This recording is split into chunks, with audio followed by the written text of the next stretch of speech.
You're listening to Kels and Madi with the Roots and Rise. Rooted in real life, rising anyway.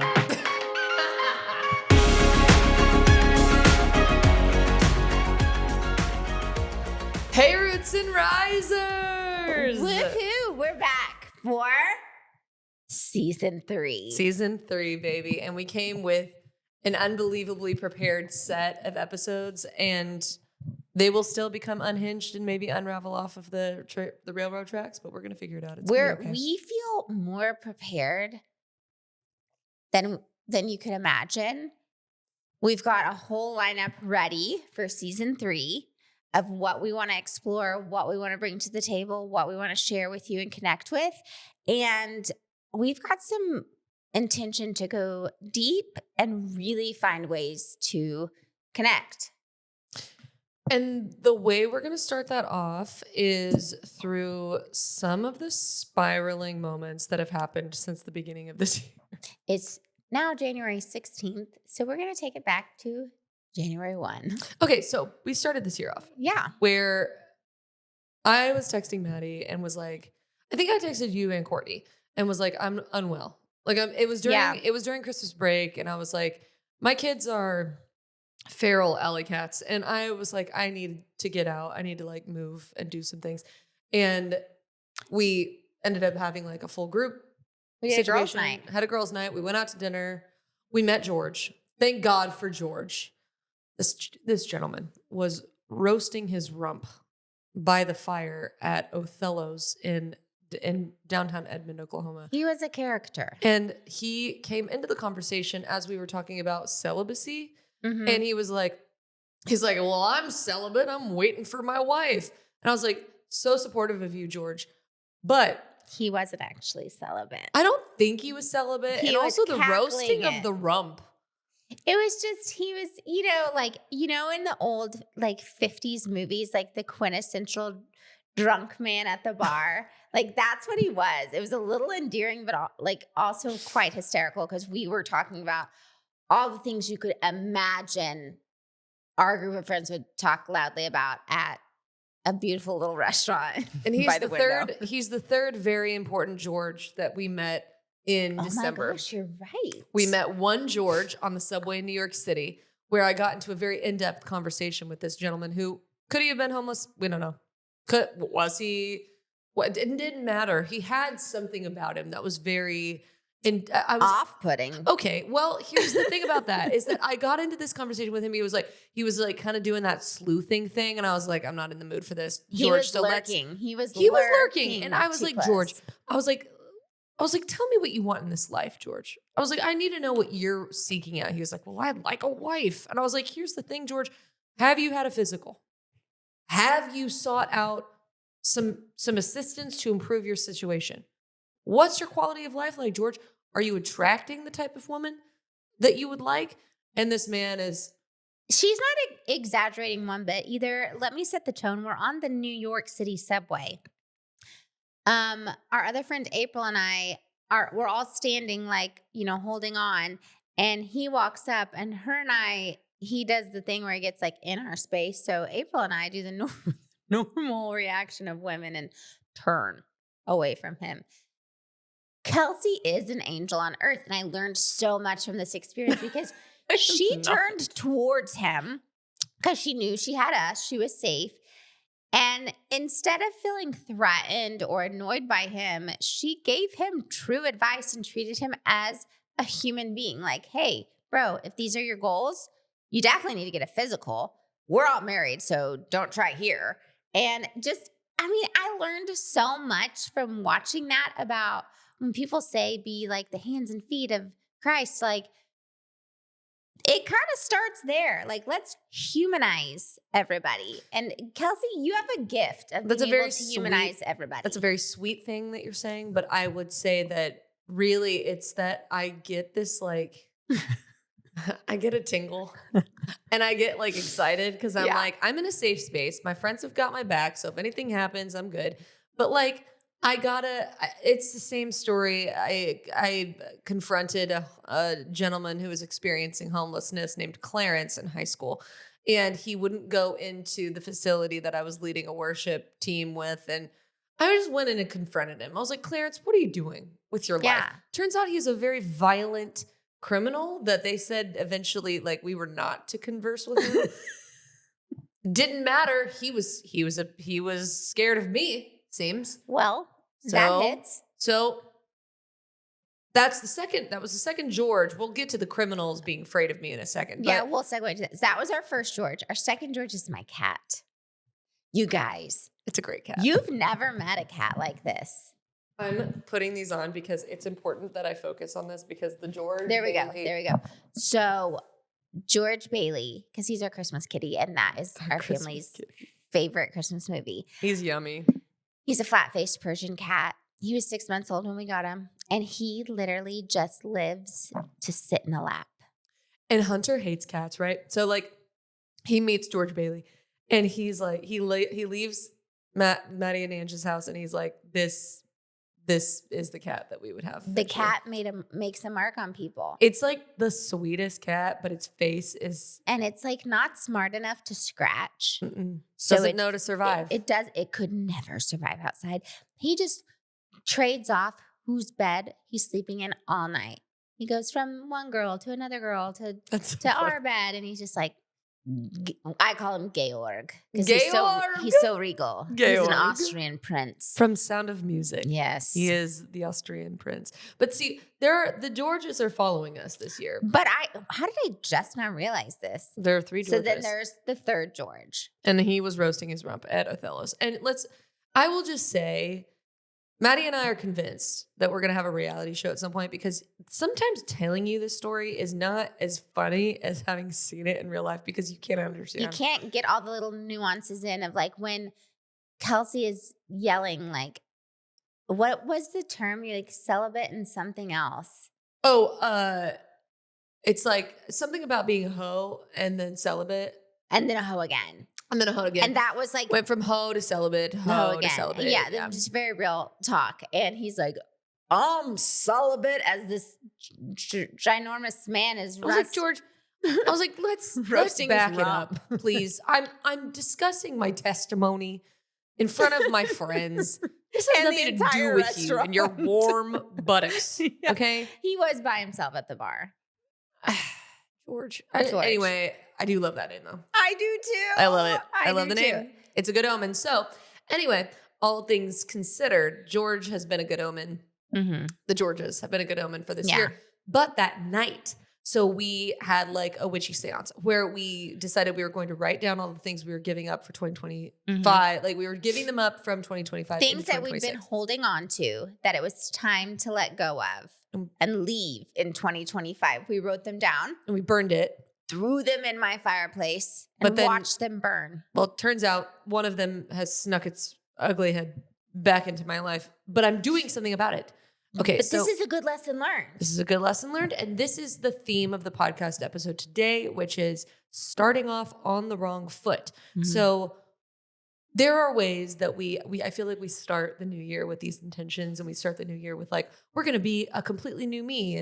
And then it's like, I fell off a treadmill pretty violently with like the first week of our workout and busted the butt out of my knee. Like it was really bad. I busted it. Okay, so our workout had a treadmill segment, and we hadn't used the treadmill in over a year. So it was kind of like not in everyone's psyche, especially yours. Yeah, I've been working out with you guys for a year. To be like, oh, like the treadmill's moving. I shouldn't just step straight on it. So it was set to 7 speed, which is like a pretty decent speed. And Kelsey just... I busted ass. It was bad. On the moving treadmill, and there was this. It's funny now because she's no. The funniest part was I was like, "Cut it off." I literally told you to cut off my leggings. She like dramatic. Then hits the back wall, then lands in a heap on top of all the kettlebells. And I have this really irrational fear of people getting like getting their face knocked up. Well, and so I'm like, somebody look.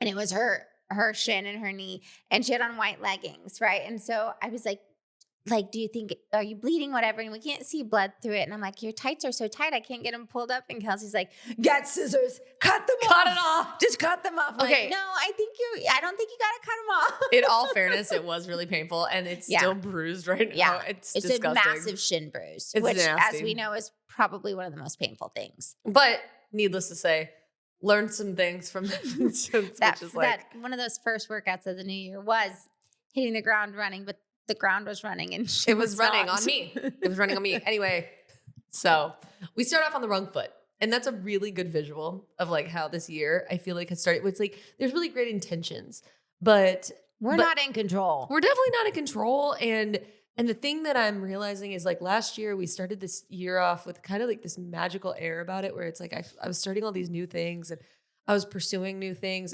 and really like all like total transparency. Like I am no longer a staff person at the church that I was working at because I had been basically for a year, had been trying to figure out how to balance everything, how to balance being a mom, how to balance making enough money to where I'm satisfied, but also having freedom in my life to be able to be there for my kids when I want to. So, surprise, I became a mortgage broker. Price Mortgage Group is one of our major sponsors for this podcast. We love you, Price Mortgage Group. Woohoo! And they are, I mean, basically one of my dear friends, Addie, was like, this is the job. Yeah. This is the job. It's the hardest thing I've ever done. Easily. Yes. But she also passed the test the first time, which is no easy feat. Only 33% of people pass this test. Is a genius. I am not a genius. Don't let her face fool you. I'm not a genius. I'm just very determined and very aggressive. And so anyway, all things considered, I left the church's I just left the church position. Literally, like my last paycheck was the 15th. So we got to go watch her. Yep. She's an angel. And I do think that there's something to be said for, there's only so much creativity that you can give to the world inside of you. And so it does take like pause and discernment for what in this phase of life do I want to use my creativity on? Well, thank you for bringing that up, Madeline, because now I'm spiraling out of control because I didn't realize that for the past several years of childbearing and working a job that was requiring, 80-hour work weeks at sometimes. I mean, that church was a blessing in the biggest way, but also it was hard. It was hard because it was like, it required everything. And then even as I pared back, it still required a lot. So now we're going to go through the laundry list of things that Kelsey has decided to hyperfixate on. Number one, this was what I burned it in the fire and it has turned its ugly head. She couldn't get rid of it. Pedophiles. Let's go there for a second. What in the F are we? How are there so many, first and foremost? How are there so many? If you're listening to this and you're a pedophile, you need to call me immediately. We need to have a conversation because here are the things that happened. I work with Circle of Care, which is a nonprofit organization that it's one of the leading nonprofits in Oklahoma that helps build support for foster kids and families in the state. It is the shocking number of kids that have been in foster care that are being sexually abused is absurd. Right. Absurd. I mean, it's ridiculous. They're being abused in their own homes by their own families, by foster families, it's absurd. The most vulnerable. It's like, well, this is demographic. Yeah, this is, and so I hyperfixate pretty aggressively on people that are in power, people that are not in power, people that are, the fact that this is still a problem and we have not addressed it makes it, it's crazy making. So, and because it happened, because I was sexually abused at the age of 6, I have a personal vested interest in pursuing justice for children who they don't have a voice and they can't vocalize for themselves. Yes. So all this to say, when I was like burning it, it was mainly so that I wouldn't hyperfixate about it on social media. But then I was like, well, if we're going to hyperfixate, we might as well do something. So I did some research. I found out that Senator Warren Hamilton, he created the bill SB 599, which has made it possible for prosecutors to pursue the death penalty in the event of a child rape. Okay. I know this is getting intense, but you're going to follow me on this. Stay with us. Stay with us. It's meaningful. So regardless of how you feel about that, I believe that what he did was monumental because it is allowing it to make it very difficult for people to pursue this particular crime without recognizing that they will not have life-ending consequences As to their they actions. should. As they should. Because if you take advantage of a child and ruin their life, you will die. Period. That's how we have to protect our children. They can't protect themselves. And by the way, listeners, if you're not on board, I would love to have a conversation with you. No threats, just want to have a convo. And I did play devil's advocate, and Kelsey let me know, because I was like, what about like the whole, she's 18, he's 19, whatever. This bill would cover ages infancy through 15. Statute is 16, basically, because that's when parental rights can be included. And there's a state law that's more specific to it, but it will protect those from infancy up until 15. Which honestly, that's absolutely yes. Oh, we'll take it every day of the week. So this is where I had a 40-minute conversation yesterday with Senator Warren Hamilton about this. We are pursuing this aggressively. This particular faction of a bill, which is to make any person who has been convicted of this crime in the past or future ineligible for parole. Yes. The reason why this is a necessary bill is because there are men specifically that I know of that are up for parole here in the next year. And the victims of those crimes spoken about just recently, just in the past couple of seconds, those victims are fearing for their lives in these instances. And I know these victims. I've hugged them, mentored them, been with them in working with Circle of Care. They're in your and our communities. Schools, churches, you do life with these people. And to ignore it, we're just not doing that this year. We're not doing that. We're not going to make this necessarily political, but we are going to look at some things that we think are nonpartisan issues. I don't believe that this is I believe that this is 1,000% a nonpartisan issue. Senator Warren Hamilton is a fundamentalist Christian who believes fervently that the Bible, he takes it literally. And like, we had a 40-minute conversation and not once did we disagree on anything. Because, I mean, it's our job. How can we not protect children? Like, doesn't make sense. How can we disagree on that? But this year, it's like, if we're starting off on the wrong foot, we're going to keep on getting up and trying again. But I think that's something to be said is you said, I'm going to burn this hyperfixation on pedophiles because there's nothing I can do about it, blah, blah, blah. So it wouldn't leave you. So instead you created an actionable step and said, if I can't get rid of this thought, there's a reason. Yeah. I can do something. I'm going to do something. Because there's no point in sitting and stewing on something and not taking action against it. And that's, I think, you did start off on the wrong foot. It was just thinking. And then you hopped to the right foot, the one that doesn't have the big injury, and said, I'm going to use my healthy good foot that didn't get knocked up by the treadmill and take an actionable step with it. So let's go into your actionable step that you, I feel, led the charge on just a week and some change ago on what we started with the Bible study. Oh, okay. Pretty massive. Starting off on the wrong foot vibes. Talk about a wrong foot. And then look at the magic. I'm going to give full credit to you, by the way. This is a story that you are going to want to hear, so buckle up. Mm-hmm. So Kelsey had it on her heart to start a Bible study.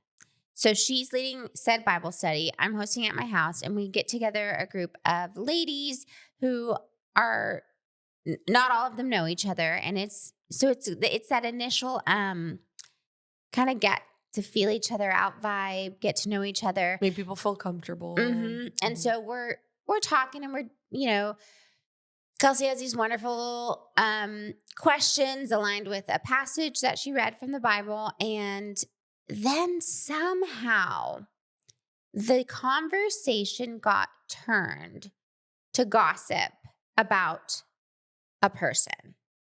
And that is truly not our MO. Like, Kelsey and I are not gossipers. We like to find the good in everybody. And also, everyone can be gossiped about, including us. So, like, why would we waste time doing that? Like, let's find the good in you. Low frequency people gossip, and we are not low frequency people. And like, there's nothing wrong with, I want to say it's like, You have nothing your necessar- people to vent to. Sure. But it's like, in this instance, we were talking about somebody who's actually she's a really good person.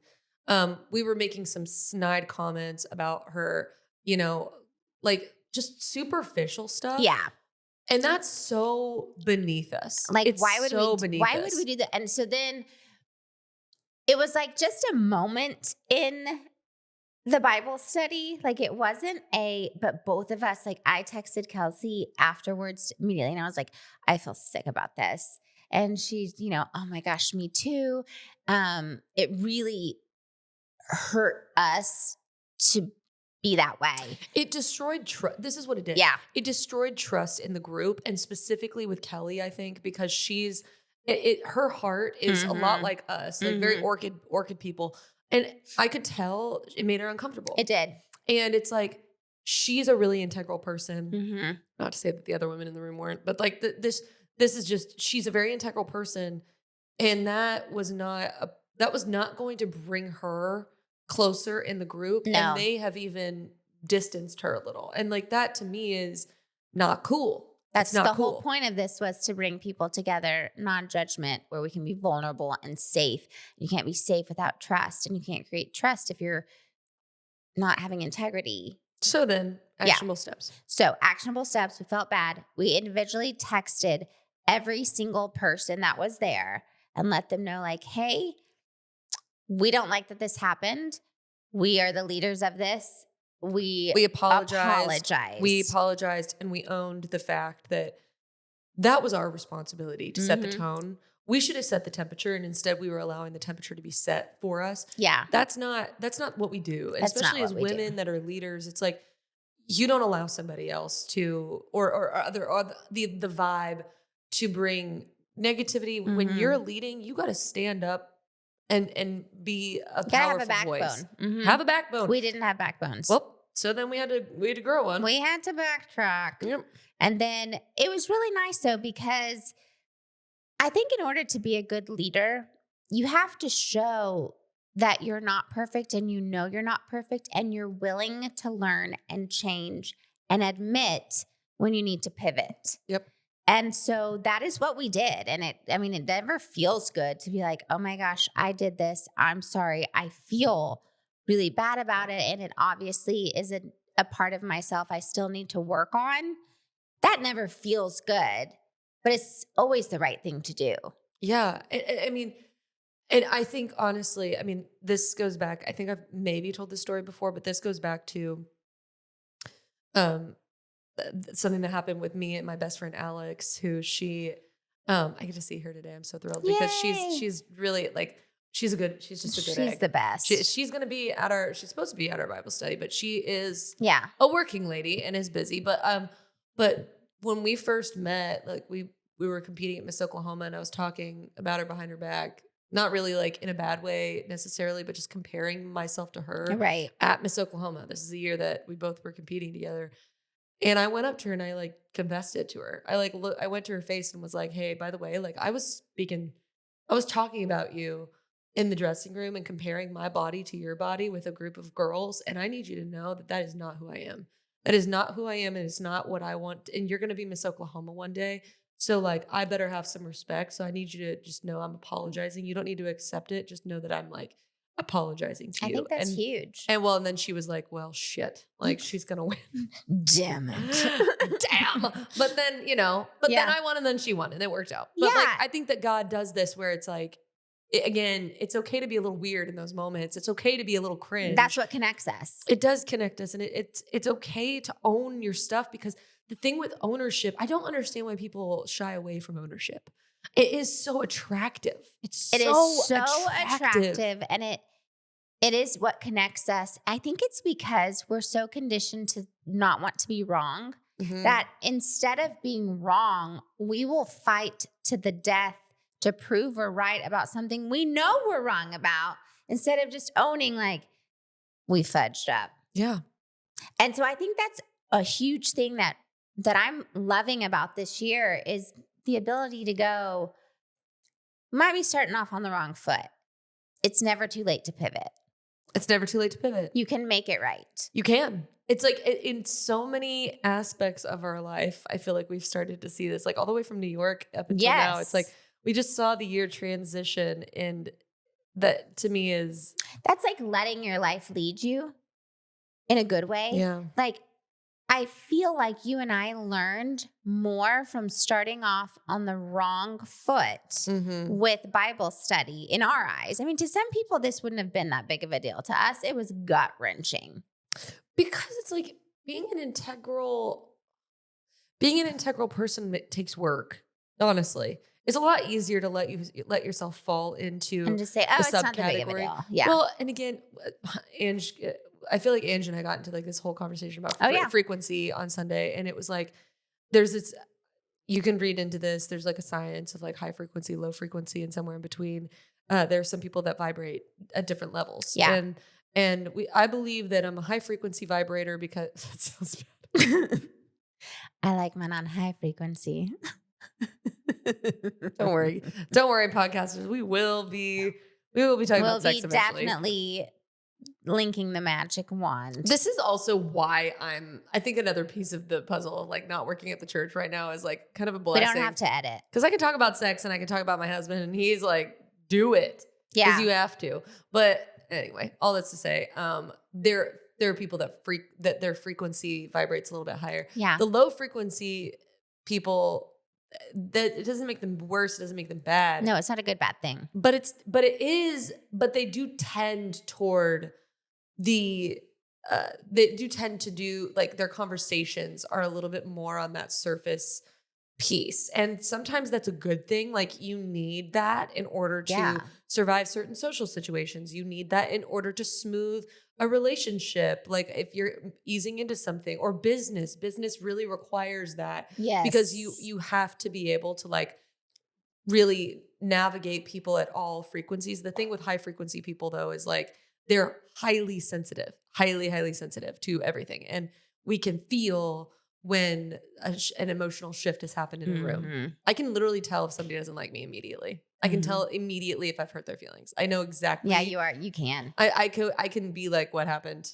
Like Yeah. Sometimes you think that and it hasn't actually happened. I freaking texted my friend Suzanne last night. She said the word whatever, all lowercase, period. And I go, why are you mad at me?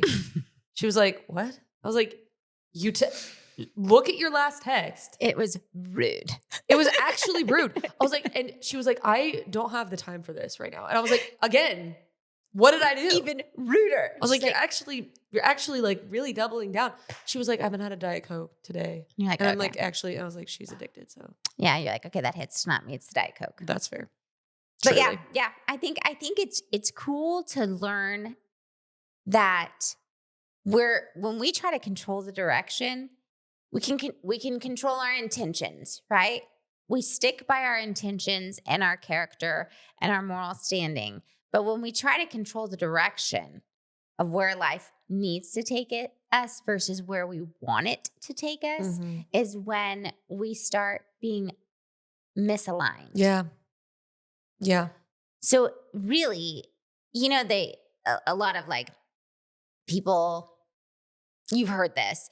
It's like God, then family, then friends, like the hierarchy of how a lot of people live their lives, whether you're a Christian or whatever. You've got your higher power, you've got your family, and you've got your friends. That really does ring true. If your higher power is what do I stand for? What do I believe in? How do I live my life? If you're following that, you don't necessarily need to have a etched in stone game plan where you're like, I'm going to do this week, hit this goal by this time, do this. You're just following the alignment that's meant for you because you're being the person that you're supposed to be. Mm-hmm. That doesn't mean to say you don't have goals. Like we chase our goals, Sure, endlessly, but a lot of times they open up doors that we didn't even know existed. Yeah. Yeah. I mean, I think that especially pursuing goals that I think that that's where hyperfixations are really important. Yeah. Because you don't know where that's going to lead. You really don't. No. Like, you don't know where. And I think that if you're a person that does hyperfixate, I met a couple moms this past week that like they were talking about they feel a little weird that they get like obsessed with stuff for seasons of life. And I was like, let yourself be obsessed for a minute. Yeah. Because you don't know where it's going to lead you. And you don't know how that will sort of create a path in your life. So, because I want to keep us on time. Yes. Here's what I'm going to say. We did come up with we came up with 5. Yes. Pieces of lessons learned. 3. Well, 5. so it's okay. You're right. Yeah, I didn't number the last 2. It's just foolish. Foolishness. There's 3 Blasphemy. plus an extra couple. Okay. Here's the points we want you to take from this episode. Mm-hmm. It's never too late to change your mind. And that being said, I think that how that relates is when you decide that something is not right for you anymore, it doesn't matter if you've been in that position for 20 years. Doesn't matter if me at the church, being there for 5 years, it was so wonderful. It was such a blessing in my life. But when it was time to change course, when it was time to shift into a different season, I don't feel like I wasted that time at all. I feel like that was such a good use of my time. But there have been certainly seasons of life where I'm like, why did I spend so much time on this one thing? Or even you could relate this lesson to, we're in the middle of our Bible study. We are, talking about something and we completely redirect the course afterwards because we realized we kind of put our foot. We didn't like that. Yeah. It's like that it's to never me is too late to change your mind. Your mind. And it's never wrong. Never too late to. It's never too late or wrong to apologize. It doesn't make you weak. It doesn't mean you're admitting you're a bad person. It actually is showing that you have integrity and remorse and strong character by going, I can see what I've done here and I would like to make it right. You don't owe me forgiveness, but I do owe you an apology. Own it. Mm-hmm. Ownership. You're going to be wrong. Everyone's not going to like you. That doesn't mean that you just avoid apologizing and owning the things you've done. I've done. You've done. Facts. It's scary. Yeah. To admit when it's time to apologize. But then it ends up being quite freeing. Oh, it's so great. You can sleep better at night. It's so great. Okay. Never too late to make it right. Really owning that thing at the Bible study. Hey, freaking out about pedophiles. Let's make it right. Let's make it right. We brought it out of the ashes just for it to rise like a phoenix. Let's make a bill. Yeah. Baby. You're going to see us protesting. Not protesting. What is it? Rallying. Rallying, speaking up, talking on the floor. We're going to be having signs on the side of the road. This is the thing I'm hanging my hat on this year. Gotta get all the pedophiles. I'm standing next to you for this one. I mean, I'm at a point where I'm just like, what are we even doing? It's 2026. Like, let's get out of here with the pedophiles. Come on now. It's okay to be wrong. It's okay to be wrong. And it's, something that's so powerful that it's always been very hard for me to do, but I've been trying really hard in the past 2 years to go, oh, yeah, okay. My opinion it can change. It doesn't have to be the right one. I don't have to be the soothsayer. Oh, maybe I was wrong there. I think I want to change my mind. I think I want to explore this concept. And it isn't a sign of weakness. I think we're so used to people going, well, I told you. That's the most annoying thing. Mm. And you're like, but once you get past that, you're like, yeah, you did tell me. It took me a minute to hear you. Yep. You're right. Yep. It's just my daughter was telling me someone was calling her a snitch at school because she was told the substitute that they were all sitting in the wrong spots because she is a girl's girl. She was like, the substitute was struggling. And I was like, well, they're not sitting in the right spots. That's why they're being crazy. And I was like, my girl. This is Ellis's. Yeah, she's our righteous queen. And so then this kid kept calling her a snitch all the time. And she already has a chip on her shoulder for these boys. And she's like, they're so annoying. He just called me a snitch all day. And it was really just getting on my last nerve. I said, today, if he calls you a snitch, respond every time with, okay, bestie. Okay, Bess. and see how long he keeps that up. And it's true. If you just hit people back with like, next time, I wish I could talk to Ellis because my take is, as a parent, and this is why me being a toddler mom is kind of the hardest thing ever, is because my take is, some kid pushed Keller on the playground and she was like, she told me about it. And I go, if that kid does it again, you go, I'm not the one. And point at him. I'm not the one. And she was like, I made her practice. And I was like, what are we doing? Kelsey's like, I'm going to make you just scary enough. But also, this is how I was in elementary school and in middle school, where I'd be like made fun of. And I would like want to get in-depth conversations. I'd be like, what about me is enticing to you, Jonathan? What about you thrills you? To give me this much attention because you don't understand. You were psychoanalyzing it. I was psychoanalyzing an 8th grade boy, Roberto. Never forget. Roberto was like, "Why do you dress like that?" And I was like, "Why do you? Are you obsessed with me, Roberto? Why do you look at what I'm wearing every day? Do you like me and the orange hair that I'm rocking, and the fact that I'm wearing these ridiculous wooden heels that are 5 inches tall, which should not be allowed in a public school?" As well as a matching Victoria's Secret jumpsuit that also matches my braces. Why are you obsessed with me? Tell me, Roberto. I want to know. I was in it. And he's like, I think I'm going to just turn and run. I didn't have a serious boyfriend all through high school for this reason, except for Scott Jones. Shout out to you. Because you didn't even like me and you know that. Yeah. You literally know that, Scott.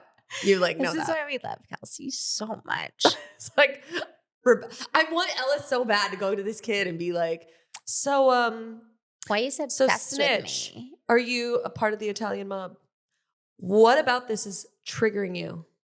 Ellis Trevor just looks at them with her face card. Oh God. He's probably dreaming about her and like thinking about how in love with her he is. We say this not he just like, needs an it's excuse just to talk a to her. fact. Like it's not a brag. It's not a She's got a 10 out of 10 face she's card. got a really good face card. And so I'm sure it also has a little bit of like an RBF. So she she's can just doing like, this. She's like, and then he's like, snitch. And it's like, listen. And she's like, I'm a firstborn Virgo of 4 girls, also first granddaughter. I will you smush you like a bug. I'll eat you alive, Stephen. I love that I keep coming. Okay, we've spiraled. We've hit 37 minutes. No, oh no. Okay, be vulnerable. That's the last lesson. Okay, bye. We got a whole love you. Bye.